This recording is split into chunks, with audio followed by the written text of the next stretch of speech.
Hello everyone, this is Psy Soldier here. Welcome back to our Let's Play Dominions 4, Lanka, Dawn of the Demon Apes.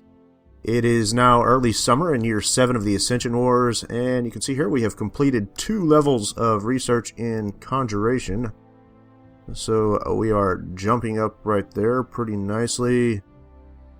Not really sure there's anything there that I particularly want to summon yet. Rotellas, I don't know if that would be cool or not. We could do a couple of Bane Lords and equip them with some stuff and send them out as thugs. And of course we have Call Wraith Lord as the next level on 7. And our main objective, I think, is going to be level 8 here for Well of Misery, which will be giving us 50 death gems per turn, something like that, which is just about insane. And so we cast Arcane Probing. We didn't find anything. The Dark Lord has summoned a Mandeha, and we found a pretty darn good amount of blood slaves there. It looks like Zabalba has attacked us in Fanatis, and we defeated their attacking force. Let's see. I guess that's the province where I had the one single Bane patrolling. I've got a mummy there? Where are they getting mummies from?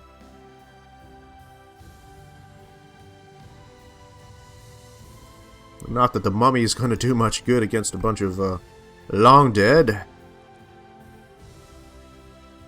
Doesn't matter if he diseases them or not. So it's kind of interesting that he has mummies.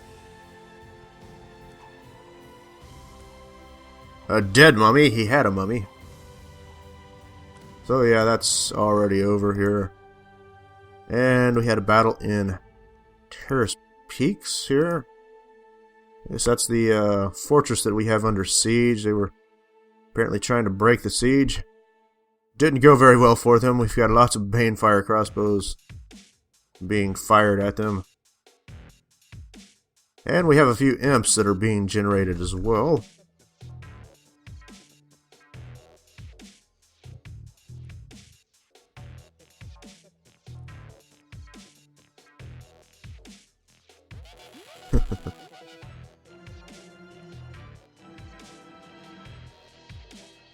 I'm wondering if those a lot of those bolts that we're seeing might actually be from the ivory bows, which yeah, that is from the ivory bow. So the ivory bow just killed that guy and he became a soulless warrior, so he is now fighting for us, I guess probably along with him as well.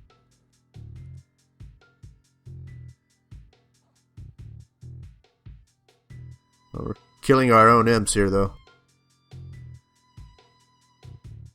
So I wonder if we actually gain those soulless warriors at the end of the combat.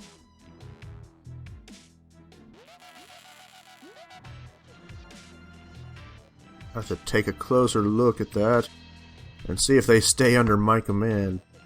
If they stay under my command, that's actually kind of cool.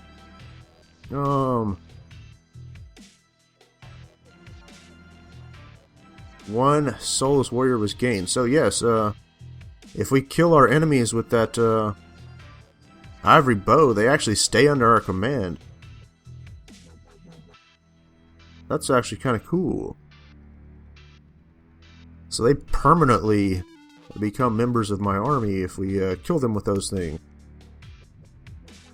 That might actually add up over time, possibly. I don't know. Could be a decent way to keep the armies full of troops anyways. I think we're just going to go ahead and storm this fortress here.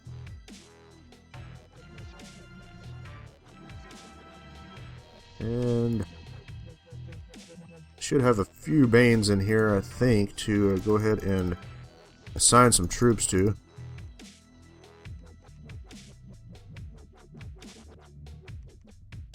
Let's go ahead and give them some troops and maybe some lifelong protection contracts as well. Guess he needs one more.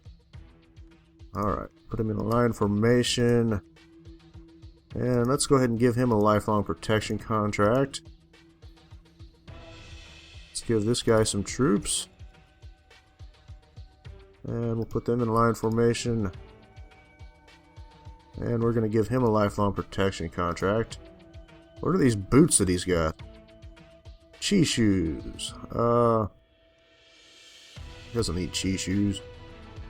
Just put those in the laboratory. I don't know that I really want anybody to have chi shoes, to be perfectly honest. Okay, let's give some more troops to this guy. Go ahead and move them up front. We'll give him a lifelong protection contract as well. Oops, I don't want any monkeys in his party. And again, we're going to give him a lifelong protection contract.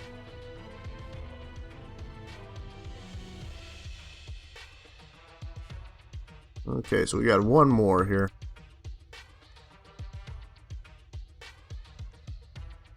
Once again, putting him in line formation. And we will give him a lifelong protection contract. Okay. Let's go ahead and select all of our Banes and then again moving them on down.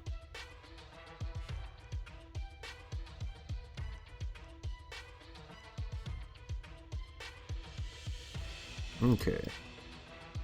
Guess that's as far as they can go. Alright, let's go ahead and forge a few more of the protection contracts, but first let's give him his winged shoes. And really, even with the winged shoes, it's because he's got troops under his command. Alright, let's try that again. So he can at least move down to there. That speeds up his movement a bit. Alright, so we got the manual of crossbreeding here. I want to go ahead and try and cast that spell and see what kind of cool stuff we get. Improved crossbreeding with the manual of crossbreeding.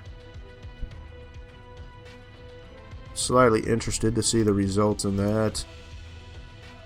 And let's go ahead and forge 3 more protection contracts. And we should have our Mendeha up here. He is a level 3 priest. We're about to give him the Sword of Injustice, which makes him a level 4 priest. And he can fly, which is quite nice. So we're going to move him on down there. He is going to be an excellent addition to our forces here. And I think we're going to go ahead and teleport our pretender down here.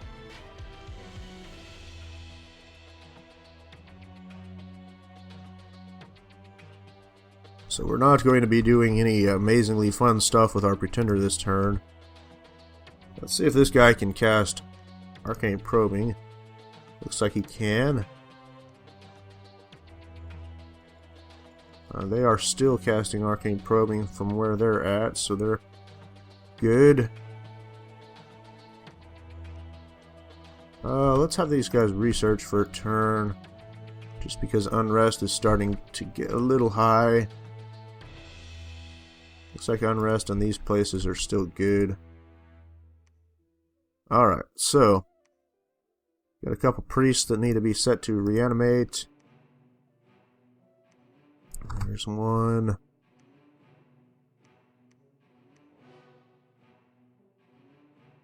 Actually, it wouldn't be a bad idea to just perhaps go ahead and move all of these guys up here.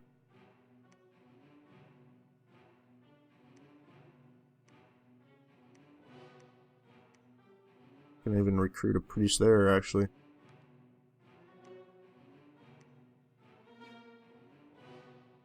So our garrison here is looking like 179 troops. It's not amazing, but it's not terribly bad.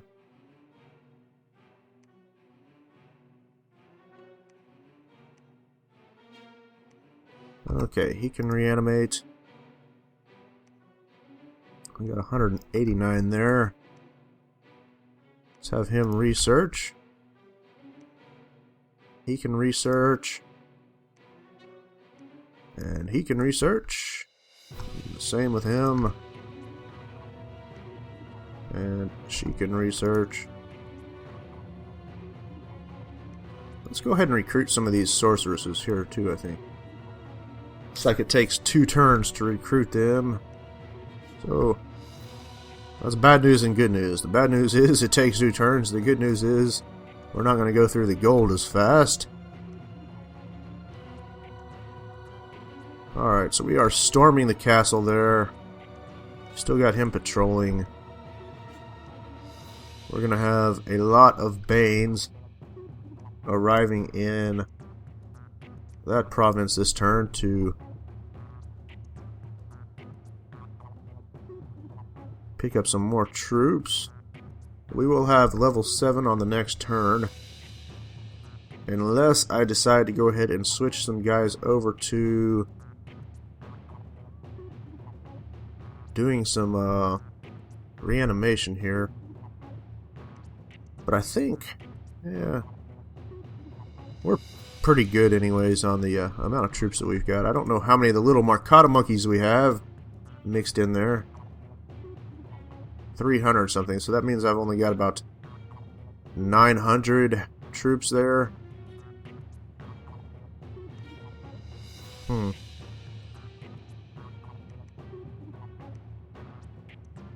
So yeah, in reality, we only have about 900 troops to give to some of our Banes.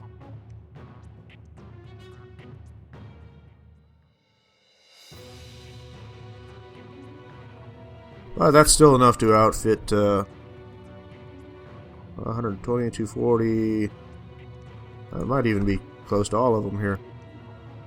Alright, so after this turn of research, we will put them back onto reanimation. And I think that's about all we're going to do right now. So we're actually kind of skipped our unique item forging this turn. I hit that button a little too fast, but that's alright. We may still yet be the only people that are forging unique items in this game. And if that's so, then we're probably going to get most of what we really want before anyone else even begins forging in earnest here. Which only further serves to increase our power.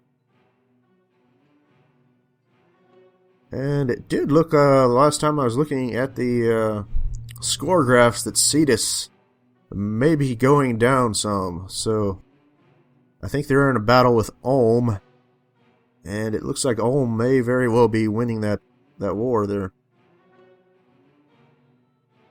So Cetus may end up not being our primary competition here. But again, I don't know where Cetus or Ulm are at, so I guess we'll have to cross that bridge when we come to it. For now, though, we are about to claim our first throne here very shortly. Hopefully we will successfully take this province here. And then it will be on to, I guess, laying siege to Zabalba's capital. While I probably send more troops out to go ahead and just take over his other provinces that don't have fortresses on them. Kind of much the same way we did with Formoria, which worked quite well. Alright, so we've completed level 7 in Conjuration Research. So we now actually have the ability to call Wraith Lords, which is kind of cool. They make pretty decent thugs. Alright. And we've cast Arcane Probing, we found nothing. We did our improved crossbreeding, I have to find out exactly what we got from that. And we found a astral site here in Valadin. Let's check that one out. It's a painted cave, so that gives us 1 astral pearl per turn. Any gain we can get is nice. We found a decent amount of blood slaves.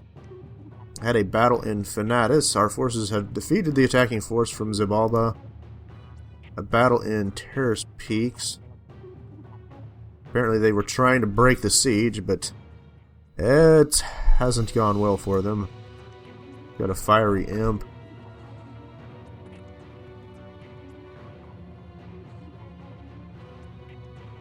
That would be the Banefire crossbow that, holy crap, what is that? Was that the fiery imp? No, it can't be the... Well, maybe I... Yeah, maybe it's the fiery imp throwing flames here.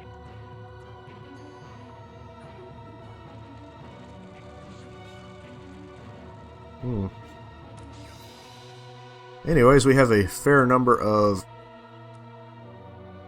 you can see that we just gained another soulless warrior here. From the ivory bow, so he's on our side now.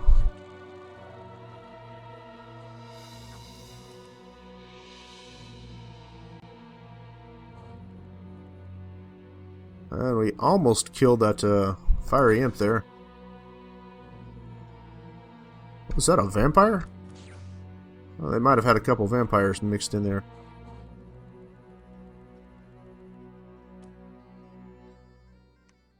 So anyways, that's pretty much over here. I don't think we lost much there. What did we lose? We only lost 5 troops. So that's good. Looks like we gained 2 soulless warriors, and we lost 5 long dead. Or no, we lost 7 long dead. Alright, so we have a battle at the Fortress of Terrace Peaks now. This is where we storm the fortress. Let's see what we end up here with. What do they have? They have a behemoth. Overall, they don't have anything terribly amazing here. Some terracotta soldiers.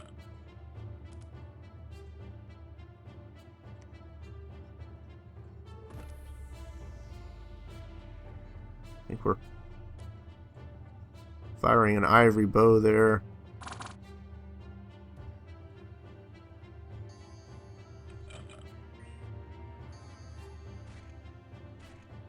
And you can see some of our imps are beginning to materialize inside the enemy fortress, which hopefully will slow them down enough to allow our long dead to get through the gates.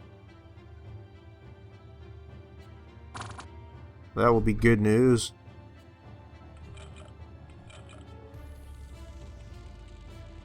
Because that's kind of where we run into problems when the enemy has higher quality troops and they're getting to this area right here first, and basically they're just holding off our long dead while these towers just sit here and just annihilate us. But if we can manage to break through the gate a little faster, or at least hold them off with some imps while our troops start to flood through the gate, the battle will proceed a lot quicker.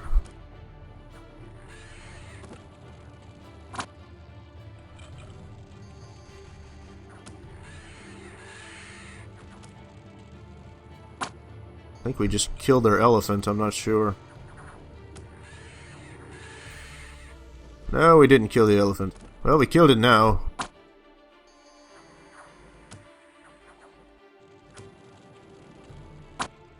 Hmm.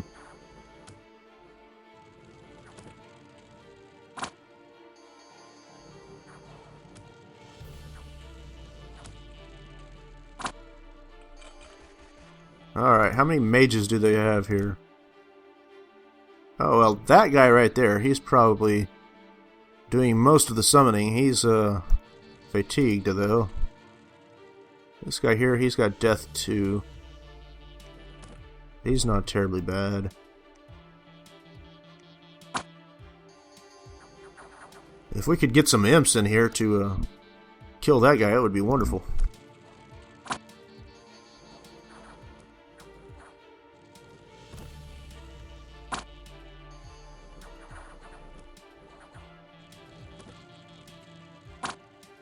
It's hard to tell which of these long dead are ours and which are the enemies. I guess the ones that are killing imps are probably the enemies. I don't know.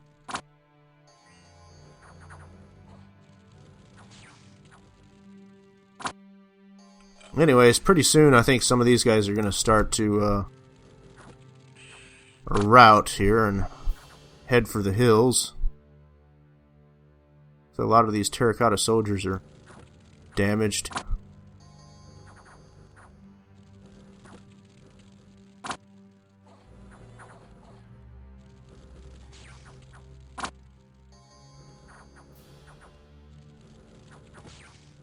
Would have been nice if we had had a few more of the lifelong protection contracts mixed in there before we attacked, so we could have some more imps.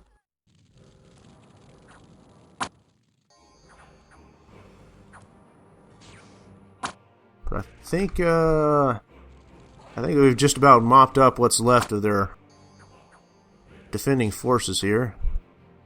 Pretty soon we should start pouring in there to attack their mages. Yes, indeed.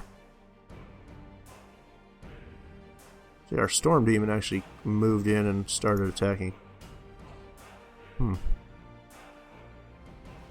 Alright, so we've taken the fortress, and we lost about 227 troops there. Oh, we lost one of our Banes, too. That's mildly unfortunate. Not like we don't have 30 death gems per turn to make about 4 more of them if we wanted. And so we had some unexpected events. We gained some gold. That's nice. Oh, we gained some death. And what is this? Dark tales are told in the inns bordering the wasteland. They speak of a previous age when this land was verdant and its cities the envy of kings. One man ruled the emerging civilization. When nearing the end of his days, he turned to dark arts to prolong his life and his rule. This corrupted the king's soul, and in the end he used all the life force of all his subjects, and that of the fertile land itself, to avoid death. The kingdom was laid to waste, its soil barren, and its people destroyed, their bleached bones littering the land. Some say his magic still lingers.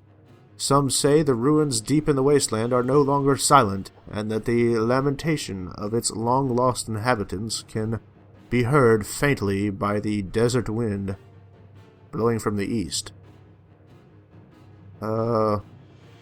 That's different? Okay. And I think that was in Phrygia here. So we gained some astral pearls from another random event. And we are under siege in Formoria. We may have to take care of that at some point soon here. Let's go ahead and look at our... Ooh, that's kind of cool. This would be one of the things that we got from the crossbreeding here. A grotesque from Midland. It's got a stinger, a claw, fire breath. I like that. And we got some of these cockatrices here. They spray poison. And yeah, another cockatrice. It's like a bunch of giant spiders as well. They sometimes possess strange abilities such as water breathing or regeneration. This one does not have water breathing or regeneration.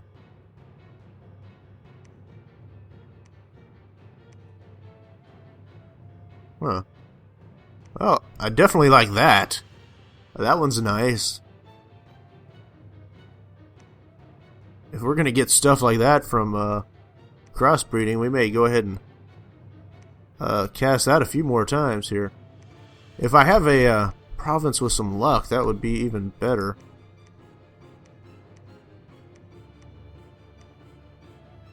Oh, we have luck up here. Why exactly we have luck there, I don't know, but I bet you there is probably some sort of... There's got to be a magic site here that's giving us luck.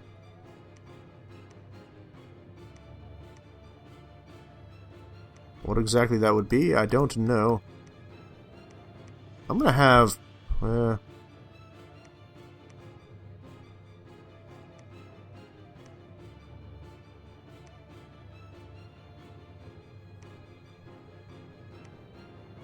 I would love to site search that province right there for astral. Because I'm thinking if something's going to give us luck, it's probably going to be an astral site.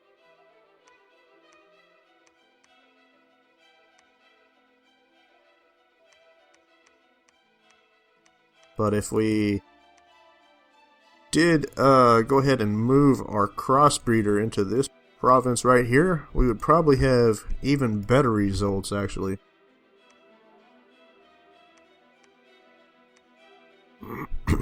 Could be fun, though. I would probably need to give her some winged shoes or flying shoes or something so she can actually get over there, though. So anyways, let's go ahead and keep moving these guys. I think we're moving that way. Oh no, they can't cross there. So I guess we got to go that way. And where is our prophet at? He's right there.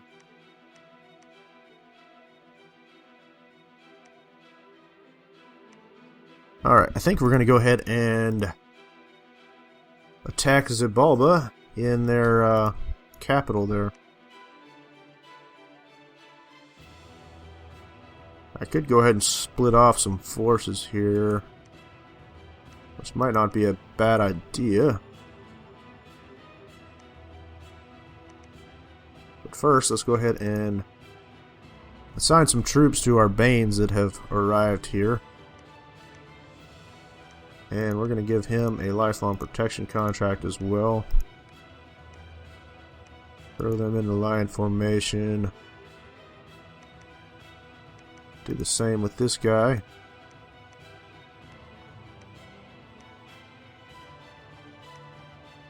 And give him a lifelong protection contract. Find our next one.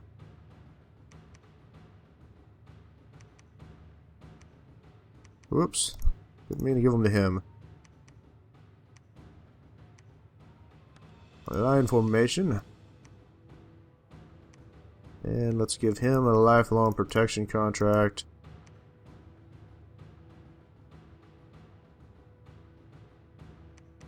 Give some guys to him. Lion formation. And once again, a lifelong protection contract.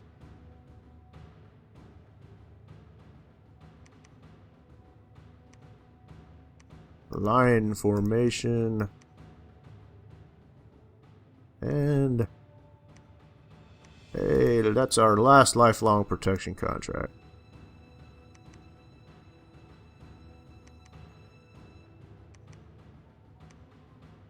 So we've got some more troops for him.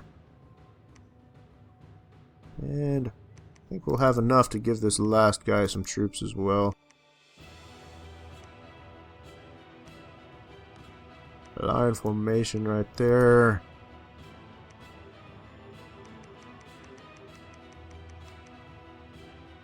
Alright, let's go ahead and make sure that we've got all of our Banes selected here. Start with him.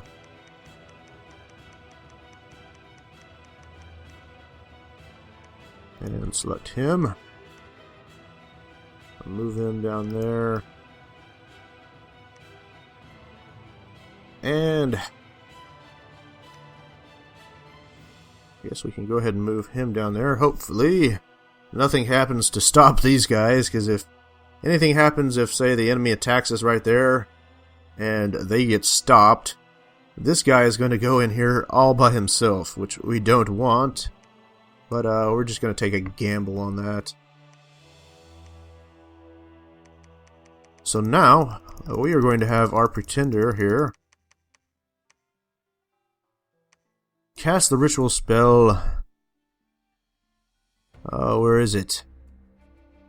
Summon Divanas.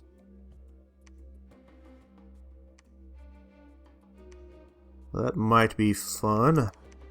That will give us 3 of those giant four-handed, or four-armed things, I guess. Let's see here. If we leave everyone doing research, we will have the ability to cast Well of Misery in 2 turns.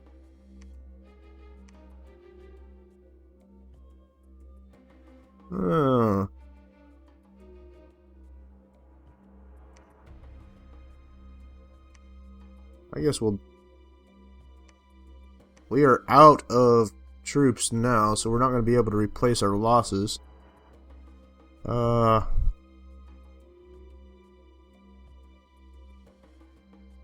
But we actually really don't have anybody else coming up here to retrieve some more troops other than Messelmock here. Because these guys are all still pretty good. And they've got plenty of troops, and we've got plenty more heading down. So we can go ahead and, I think, do another turn of research there. Let's go ahead and cast Improved Crossbreeding again. See if we get any more really cool stuff from that. It only cost us 20 blood slaves anyways. So for what we got for 20 blood slaves, that was quite freaking good. I was definitely happy with the results of that. I like that guy right there. Alright, let's see if we get any more cool stuff like that. And, so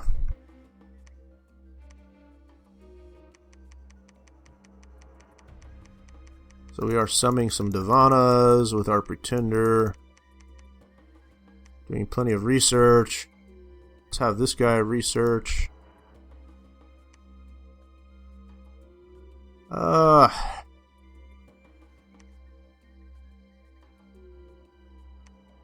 Let's switch over to recruiting some of these guys. Once I get somebody that can lead some undead troops here. Actually, get that. Let's go ahead and just recruit one of him.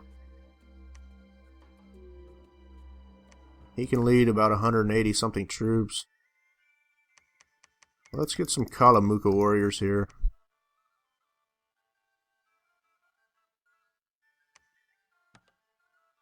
We'll repeat recruitment on them for a couple turns. Then we'll come down here and take out these wolves.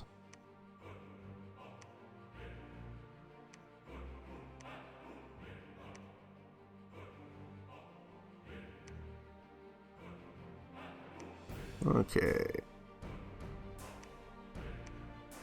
How many undead can he lead? He can actually lead 35.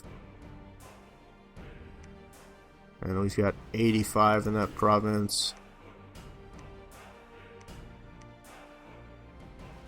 I mean, what I'm doing there is really pretty much unnecessary, but I'm just trying to spice things up a little bit. I could just as easily go ahead and send the Blood Mage down with some Long Dead to break that siege. Go ahead and research there. And these two guys can go ahead and research. Got 690 troops there.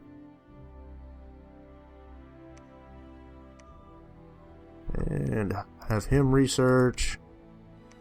He can research. Research.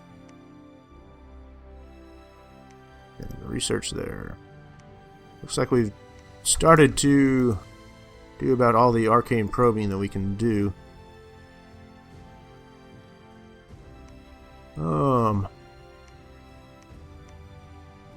What can you forge now, my friend, here?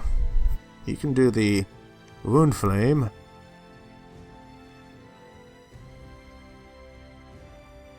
Do the flailing hands. Get a penetration bonus and magic resistance.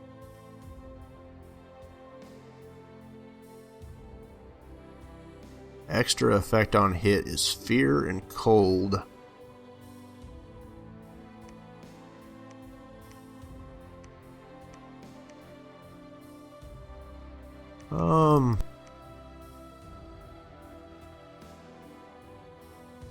I don't give a crap about that crown, really, to be perfectly honest. Let's go ahead and forge the wound flame. And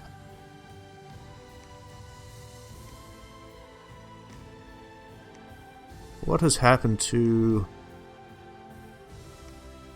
Let's throw that back in the laboratory. Let's give that to him. Let's see what he can actually cast here.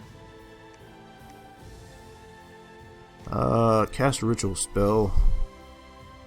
Can he do anything interesting here? Thought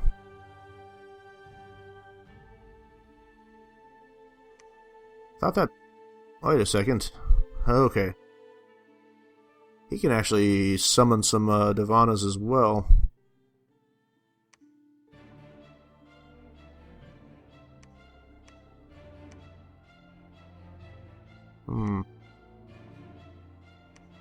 Let's forge some more winged shoes so we can just move some guys around a little faster. I think.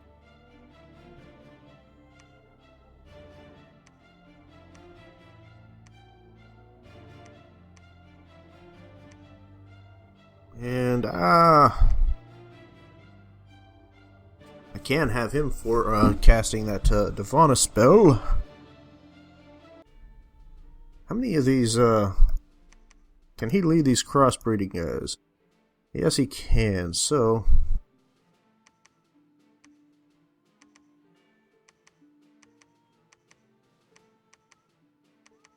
I don't know how many troops he can actually lead. Let's see here.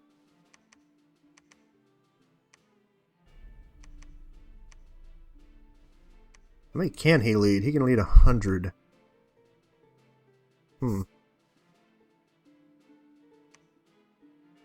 Let's go ahead. Yeah, we'll just have him forge, or not forge, cast the Divana spell. Or is it Divana's? So our pretender is actually summoning a few of those, and he is summoning some as well. Oh, this girl here, research, I guess.